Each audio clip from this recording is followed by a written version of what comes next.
মেরে দেবো।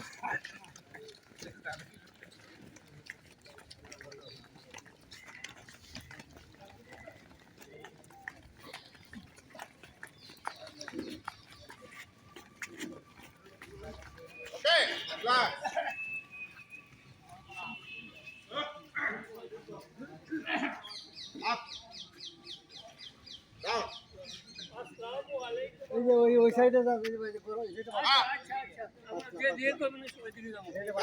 আজকে লেট হচ্ছে, ওষুধ খাইতে হবে।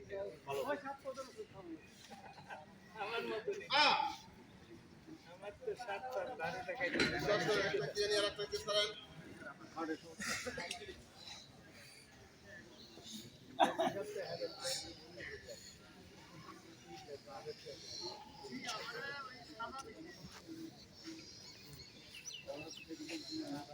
আছি উত্তরা 3 নম্বর সেক্টর ফ্রেন্ডস ক্লাব মাঠে।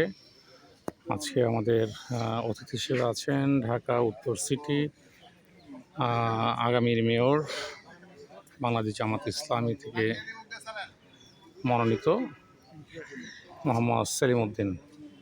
সাথে আছেন সাবেক আমাদের এমপি প্রার্থী অধ্যক্ষ আশরাফুল হক সাহেব, আছেন কমিশনার বা কাউন্সিলর প্রার্থী মাওলানা মাহফুজুর রহমান। এছাড়া রয়েছেন সেক্টরবাসী, সেক্টরের অন্যান্য যারা দায়িত্বশীল আছেন, বিভিন্ন পদে অধিষ্ঠিত আছেন, তাদের সাথে মত বিনিময় হচ্ছে।